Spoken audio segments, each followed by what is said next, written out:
All right, I've been getting a lot of people asking me how I go about doing my ground and dust texture, as in that. Disregard the tide marks. I'll kind of explain why that happened earlier, or later rather, but once you throw a clear coat down on top of it, that will disappear, but more on that later. So, how to do it. First and foremost, that was all oil paints. There was no pigments in there other than what was suspended in the paint. There wasn't any dry pigments, I should say. I will beef up those textures with that later, but these are the oil paints I use. Pretty much what you have labeled out here, these are all Abteilung 502s, except this raw umber and this yellow ochre. They're on cardboard right now, leaching the linseed oil out. That is what causes that glossiness. Part of the allure of ABT 502 oil paints is they do not have as much linseed oil in them as others. So, you know, you don't really have to deal with the tide marks or anything, and they dry flatter, and most importantly, they are in the colors that we like. You don't have to mix them. So, you know, you get these rusty colors, you get industrial earth, you get, you know, all these kind of cool colors, which are just the Winsor Newton ones mixed together to get that, you know, with some minor chemical differences. Anyway, I'm not a chemical expert, so somebody's going to listen to this and correct me, but yeah, anyway. So, with that being said, you also need brushes. You can see here I have a wide selection of brushes from a bunch of different manufacturers. These brushes came from figure painting brushes after they were at the end of their life. So, you know, eventually they will get fray out. They'll start doing that kind of thing, you know, and just not being straight anymore. At that point, that will be then an oil paint rendering brush. Do not use your good brushes for this because it will destroy them.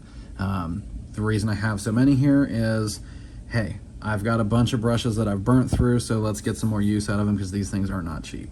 So, next you'll need two odorless, or, you know, an odorless thinner. This one is, I think, Winsor Newton Sans Odor. It's the cheap stuff, well, relatively speaking, but also this is AK Interactive's fast drying thinner. I thought it was kind of a gimmick, but it's actually not. It's actually pretty great. It's just, it does not go very far and you end up using a ton of it. So it's expensive, you know, so you don't need it. It's just kind of a luxury item. Last but not least, you will need a paper towel to offload the brush and a needle and a pin vise. This will come in handy later, and you'll see why, because once you see all this, you're going to be like, man, why have I not been doing this sooner? So trust me, it's super easy. And actually, last but not least, some cheap modeling fluid. All right, let's go. All right, so starting out, I'm just gonna pick a random corner where I think dust would accumulate, which to me, that looks like it's gonna be this little section here, because this is kind of a raised lip, that's a raised lip, so you think naturally dust is gonna kind of accumulate around here, so that'll be a good point to kind of show you how this would work. You can kind of see on here some of the lower traffic areas, so to speak, like stuff where dust would naturally kind of go, like around the back side here, because the hatch opens that way, and around the front lip of this. You know, granted, it would get a little bit more diffuse out there because people be walking around on it in theory. So, you know, kind of use your head with that. But starting out, I got my relatively pointy brush, nothing crazy. You can kind of see it's glistening because I dipped it in thinner, but I did not, you know, offload it or anything. So I'll go up here to maybe this color. You don't want to load it up like it's an acrylic or anything like that. You want to get something like that, you know, something like that. You can kind of see how it's going over that black line, like some pretty thick, but not super thick. So where you want your big main body of your accumulation, you literally just start putting it on there like that. Dip thinner, got a little bit of that going. And just do like that. Gotta go around this tow hook here for the tow cables. I can totally fix that after the fact, so don't worry about getting sloppy. The upside of the oil paints is they will go away if you use thinner. So that being said, you get it somewhere you don't want, do not panic. You got like 3 or 4 days to get it out, depending on what you got going on. So it'll be all right. Okay, so kind of just favoring these areas, like I said. Going back, might grab a little bit of this lighter buff color. Touch it there on a spot. Go back to the thing, maybe grab, this is a North Africa vehicle, maybe grab a little bit of this ABT 502 Earth. Touch it there maybe. Go back, get a darker color, maybe this raw umber. It's a nice brown color, maybe some of this industrial earth, that's got like a green tone to it. Touch it there.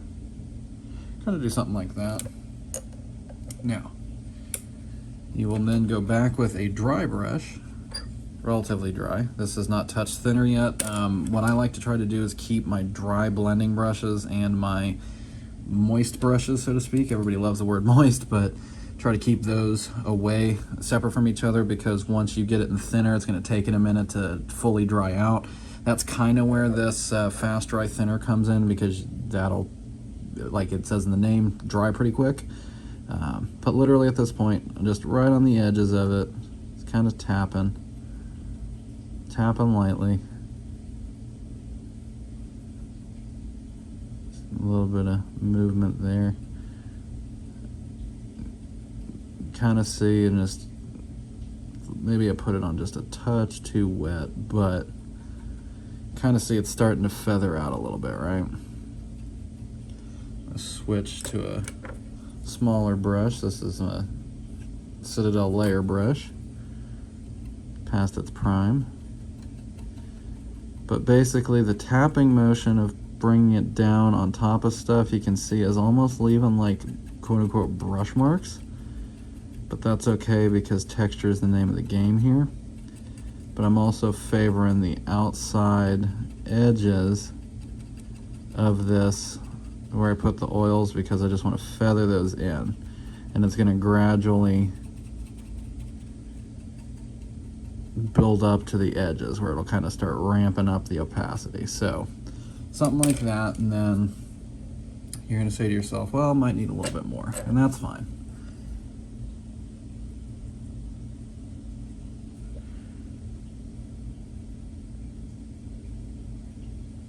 Here you can see it's pretty wet going on there.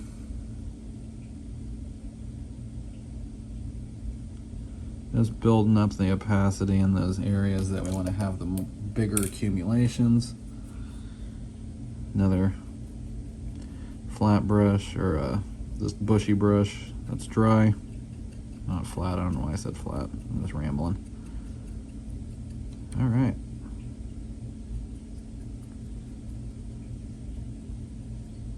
Okay, and then kind of like we were saying with the Majesty of Oils, I will take a relatively clean wet brush and just clean that area off right there.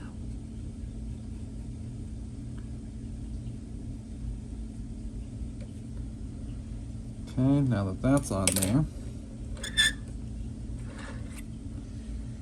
I'm going to do the next thing.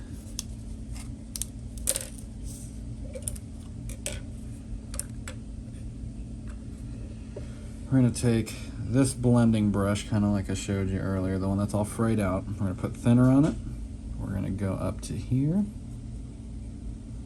and get a nice wet thin thing going on here. And this is the speckling I was telling you about. This will get you that dusty, ground in sorta grossness. You can see those droplets are pretty big, which is fine, we'll blend those, but going back in with a thinner brush, you can try to make some of those a little smaller. And then same thing, we're gonna kind of see how that turned out.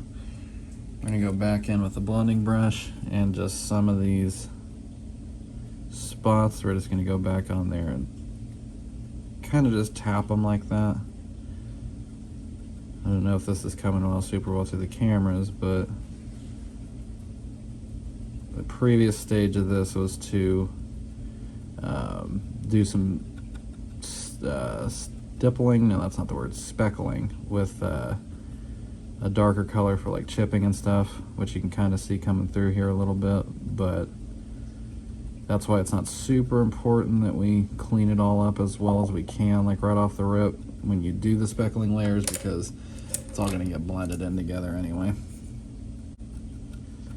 All right, so kind of see here it was like looking kind of patchy, so just going in with a fluffier brush and just touching on it.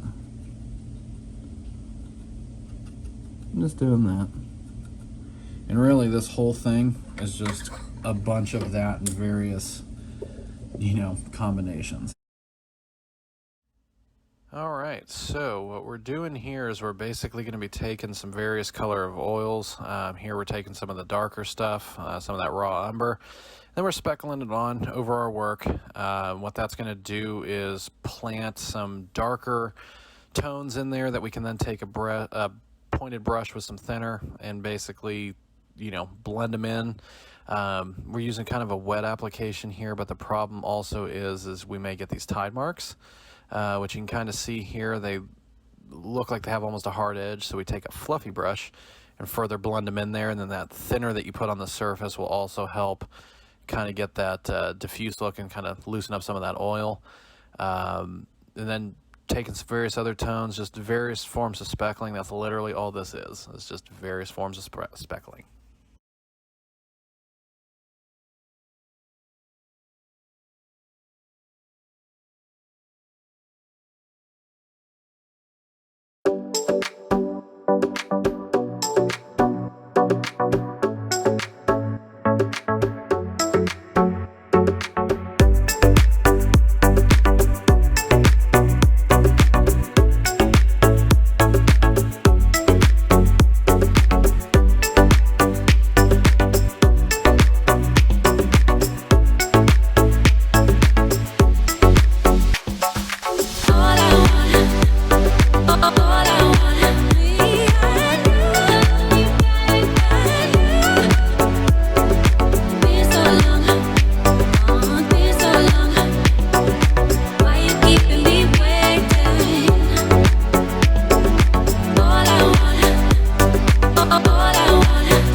Now you'll notice sometimes I switch out brushes. Like right here I switched out for a beefier brush with a finer point tip that would basically hold a little bit more thinner because some of these thinner brushes will run out of thinner quicker.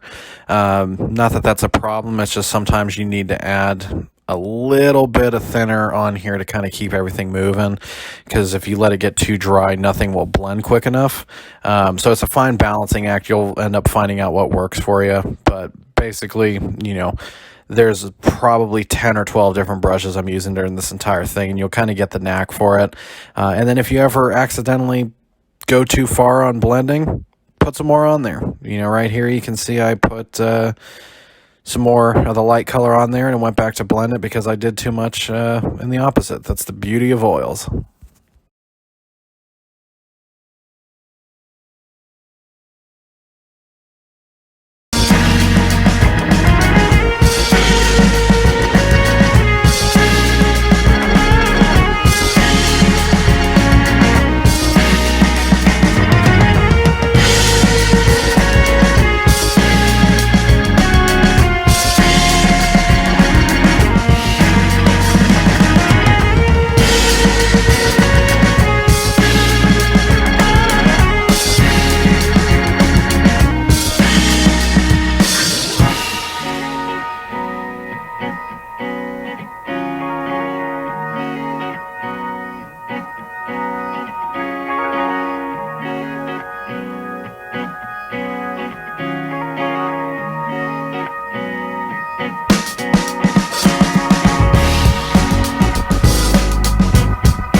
that's that. You can stop at an earlier point. You can keep going from here. I think I'm good right where I'm at. So, yeah, I hope that was able to help you out and figure out how to work with oils.